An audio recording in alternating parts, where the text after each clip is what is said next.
नमस्कार दोस्तों, आपके अपने YouTube चैनल रश्मि ज्योति ब्लॉग में मैं आप सभी का स्वागत करती हूँ।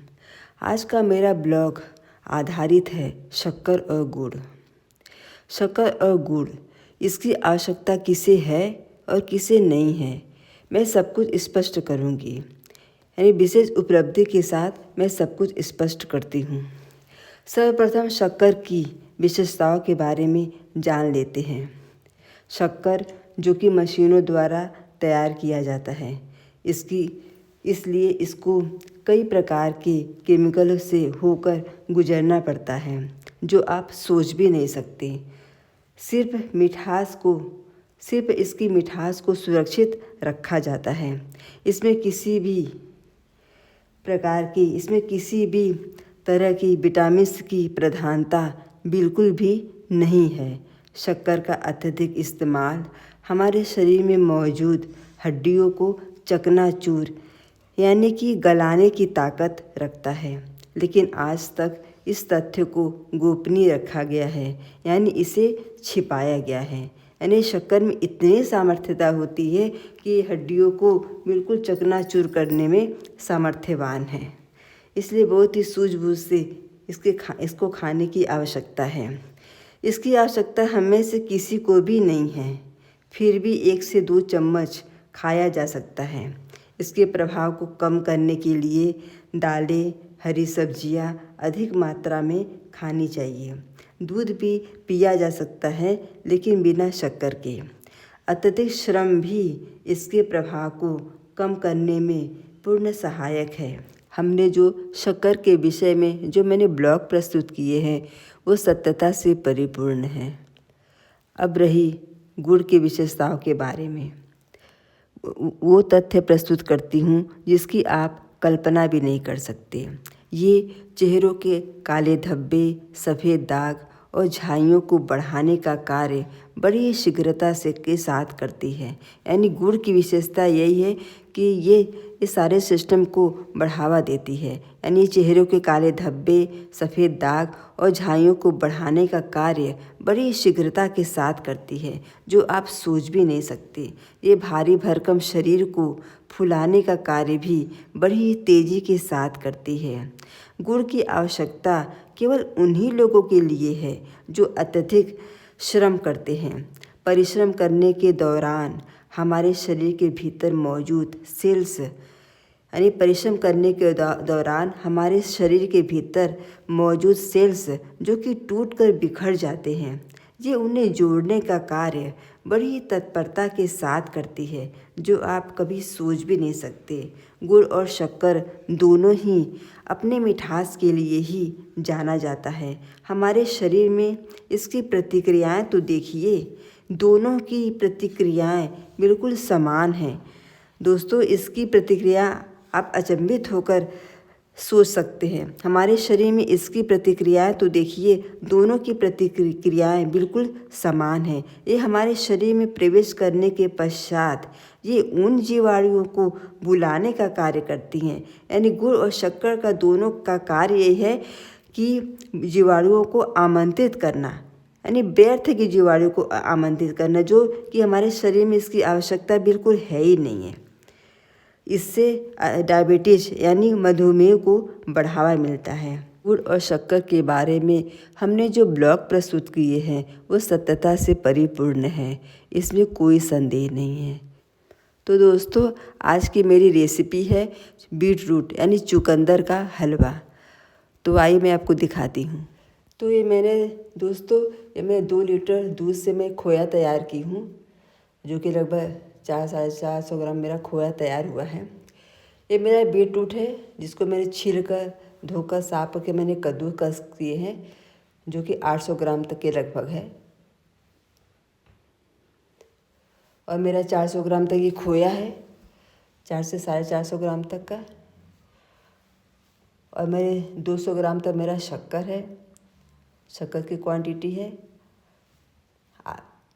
और मेरी 4-5 छोटी इलायची को मैंने इसे कूट कर रखा है। और मेरे ड्राई फ्रूट्स में मैं थोड़ी सी किशमिश, काजू, बादाम और थोड़े से अखरोट ली हूँ।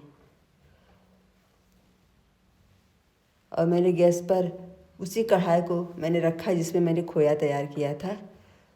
तो मैं इसमें 2 बड़े चम्मच देसी घी डाली हूँ और गैस का फ्लेम मैंने मीडियम रखा है।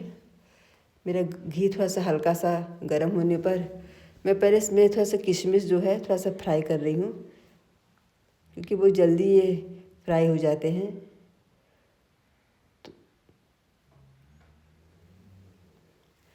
तो मेरे किशमिश मेरे फ्राई हो गए, मैं इसे निकाल रही हूँ। अब मैं बाकी ड्राई फ्रूट्स को भी थोड़ा सा हल्का सा सुनहरा होने तक भूनूंगी। मुझे इसे ज़्यादा फ्राई नहीं करना है, बस हल्का सा करना है। मेरी ये भी फ्राई हो गए हैं, मैं इसे भी निकाल रही हूँ।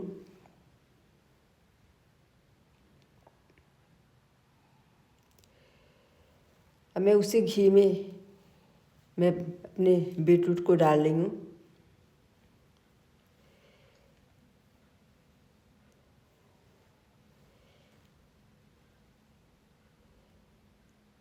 इसे भी मैं हल्का सा भूनूंगी।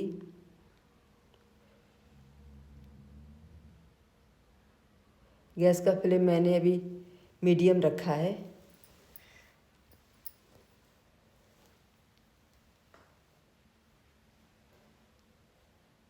इसका थोड़ा सा पानी सूख जाने पर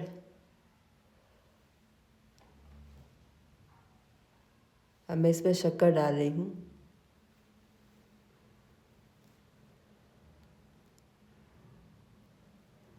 ऐसे मैं बराबर से चला रही हूँ। इसे चलाना बहुत ही ज़रूरी है। अब मैं इसमें आधा लीटर तक मैं दूध डाली हूँ,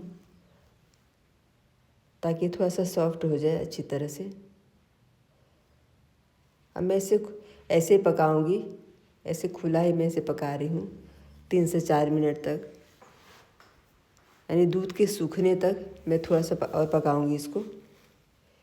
मैं इसे ढकूंगी नहीं, ऐसे खुला मैं पका रही हूँ। मैं 2 से 3 मिनट हो चुके हैं, अभी हल्का सा गल गए हैं। मैं थोड़ा सा और पकाऊंगी। अब मेरा ये दूध का कुछ हद तक सूख चुका है।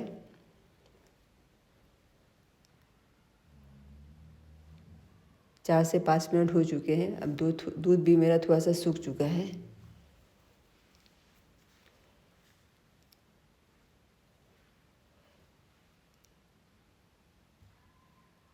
मैं इसी समय खोया को भी डाल रही हूँ।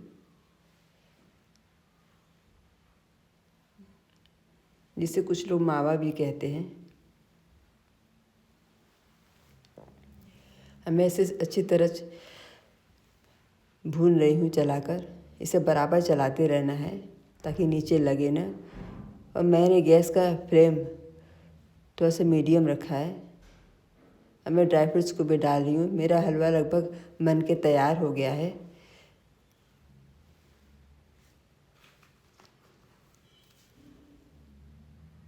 तो मेरा बीटरूट यानी चुकंदर का हलवा बनकर तैयार हो गया है।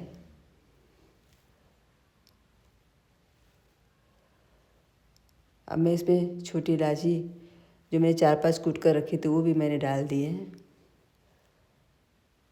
अब मैं अग्निदेव को समर्पित कर रही हूँ। इसमें भी भाव अच्छे होने चाहिए। जो भी समर्पित करे सद्भाव से समर्पित करे। तो मैं भी इसे ड्राई फ्रूट्स से मैं गार्निश कर रही हूँ। जो मेरे बचे हुए थे, मैंने ड्राई फ्रूट्स में मैं थोड़े से पहले डाल दिए थे दोस्तों, और अब मैं थोड़े से जो बचे हुए थे मैं इसे गार्निश कर रही हूँ। तो मेरा चुकंदर यानी बीटरूट यानी चुकंदर का हलवा की बनकर तैयार हो गया है। तो दोस्तों ये भी बहुत ही हेल्दी और बहुत ही टेस्टी है, लेकिन इसके खाने का तरीका भी कुछ अलग है।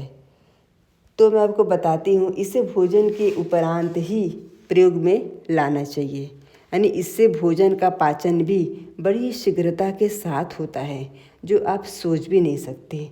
किसी भी मीठी वस्तु को खाने का नियम निर्धारित स्वयं करें, अन्यथा ये वही जीवाणुओं को उत्पन्न करने में पूर्ण सहायक है। इसमें टेंशन की कोई बात नहीं है दोस्तों। ये हमारा शरीर जिस ईश्वर ने इसकी रचना की है उसकी देखभाल और पूर्ण सुरक्षित रखने का भार भी हमें ही सौंपा है, तो हमें ही सावधानी रखनी है।